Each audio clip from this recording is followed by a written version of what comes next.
चलो बच्चा, अभी हम स्टार्ट कर रहे हैं एक्सरसाइज 8.1 का सम नंबर 11। सम नंबर 11 बच्चा जो है बेसिकली ध्यान में वो रखना है कि ये सम जो है वो आपको वो कंसेप्ट क्लियर होना चाहिए कि जब क्वाड्रिलेटरल की एक साइड इक्वल एंड पैरेलल होगी तो वो क्वाड्रिलेटरल क्या बन जाएगा, पैरेललोग्राम बन जाएगा। तो यही लॉजिक को अप्लाई करना है बच्चा। बहुत कुछ दिया हुआ है, हमें 6 क्वेश्चन सॉल्व करने और हर एक में वही लॉजिक अप्लाई कहीं ना कहीं हो रहा है, तो वो ध्यान से समझते हैं बच्चा। तो दिया कुछ इस तरह ABC and DEF, ABC triangle and DEF वो ट्राइंगल है जहां पे AB जो है वो इक्वल होगा DE के और वो पैरेलल भी होगा, ऐसा बोला हुआ है। AB पैरेलल टू CD वो भी बोला हुआ है जहां पे AB और DE इक्वल है। बच्चा यहाँ पे ना वो थोड़ा लिखने में DE है, AB इक्वल भी है DE के, AB DE के पैरेलल भी है। आगे चलते हैं, दूसरा दिया हुआ है BC। ये BC जो है वो इक्वल भी है और ये पैरेलल है EF के, तो ये हमने EF भी लिख दिया। यहाँ थोड़ा अलग करना पड़ेगा तब जाके क्लियर होगा। चलो आगे चलते हैं। Vertices of A, B and C are joined to vertices of D, E, F show. तो वो हम बोल सकते हैं कि ये तीनों वर्टिसेस एक दूसरे से कनेक्टेड है और हमें शो करना क्या है, पहला क्वाड्रिलेटरल ऑफ ABED। तो ये A है, ये B है, ये E है और ये D है। अभी हमारे सम में क्या है तो ध्यान से देखो। ये क्वाड्रिलेटरल, पहले क्वेश्चन लिखते हैं सबसे पहले। इन क्वाड्रिलेटरल ABED, तो ABED में सबसे पहले हम बोल सकते हैं क्या कि हम ये ABED, तो ये ध्यान से देखोगे तो ये कुछ इस तरह दिया हुआ है ABED, तो जिसमें ये इक्वल भी दिया हुआ है और पैरेलल भी दिया हुआ है। तो ये क्वाड्रिलेटरल क्या बन जाएगा, तो आप बोलोगे सर ये क्वाड्रिलेटरल पैरेललोग्राम बन जाएगा। तो हम लिखते हैं कहां पे, तो ये AB parallel to DE and AB equal to D, तो हम क्या बोल सकते हैं, ABED is a parallelogram. Parallelogram reason क्या होगा, pair of opposite side is parallel and equal. तो ये हमारा काम हो गया बच्चा।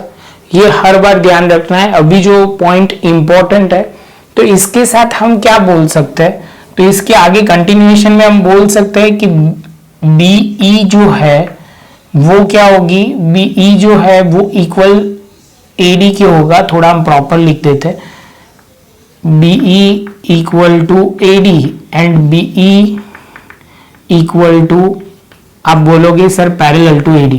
क्यों ऐसा होगा, क्योंकि हम बोल सकते हैं कि रीजन बहुत सिंपल है। कौन सा वाला, ABED is a parallelogram. ABED is a parallelogram. तो ये हमारा काम हो गया। ये हमने थोड़ा एक्स्ट्रा लिख दिया जिससे वजह से क्या हमें आगे थोड़ा इजी हो जाएगा। अभी हम दूसरा पॉइंट लेते हैं, क्या है BEFC। तो BEFC का जो है वो BEFC भी हम ड्रॉ कर देते हैं तो समझने में इजी रहे। BEFC, तो ये नीचे वाला बात हो रही है BE, हम थोड़ा वही ड्रॉ करते जो सम में दिया हुआ है। चलो तो BEFC,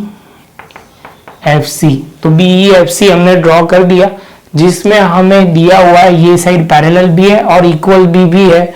तो हम बोल देंगे कि ये क्या होगा, ये क्वाड्रिलेटरल पैरेललोग्राम बन जाएगा। तो हम लिखेंगे यहाँ पे BC equal to CF and BC parallel to CF।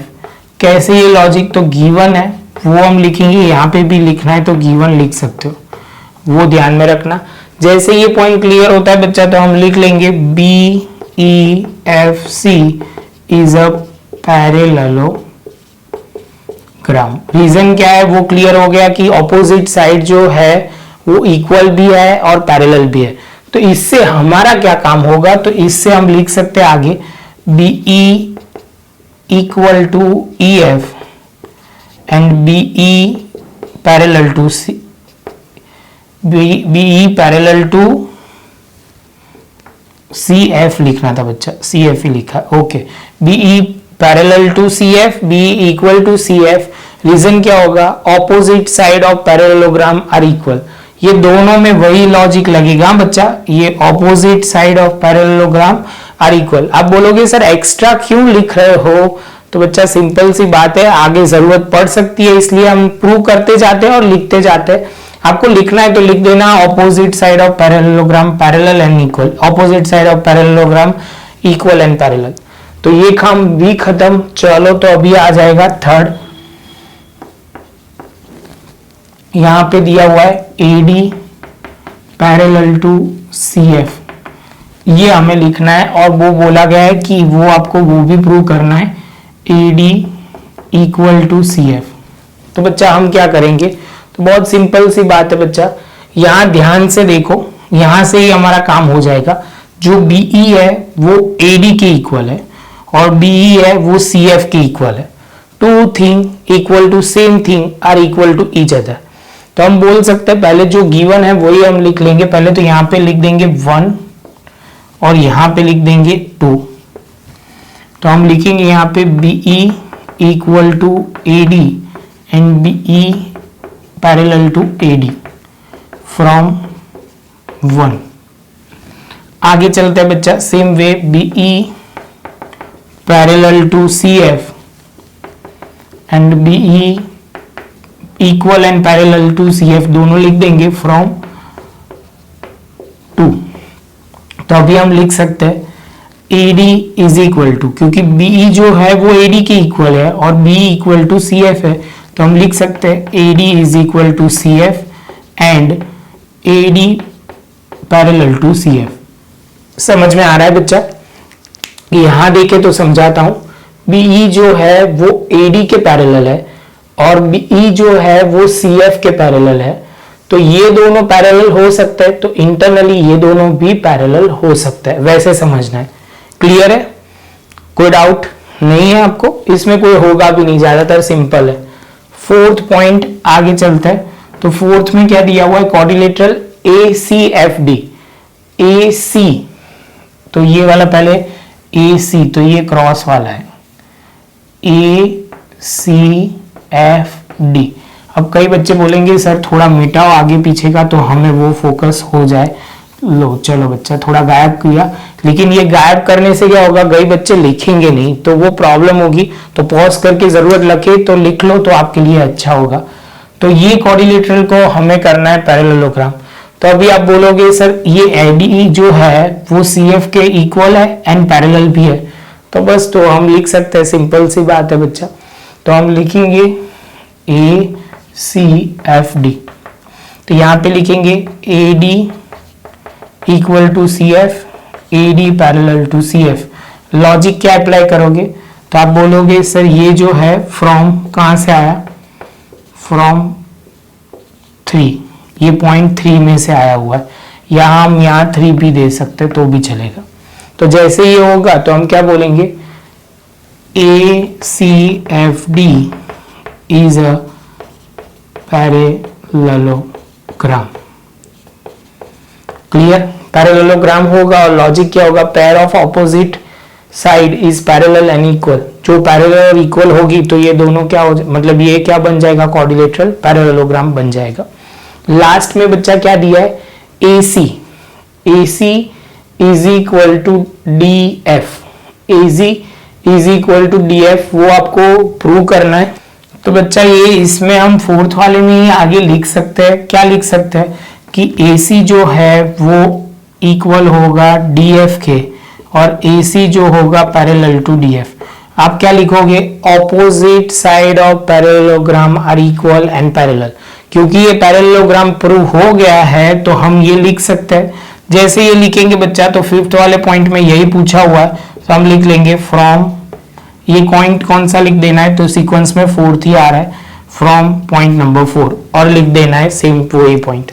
Clear, तो ये भी हो गया। लास्ट में अभी ए बी सी और डी ई एफ को कॉन्ग्रुएंट प्रूव करना है।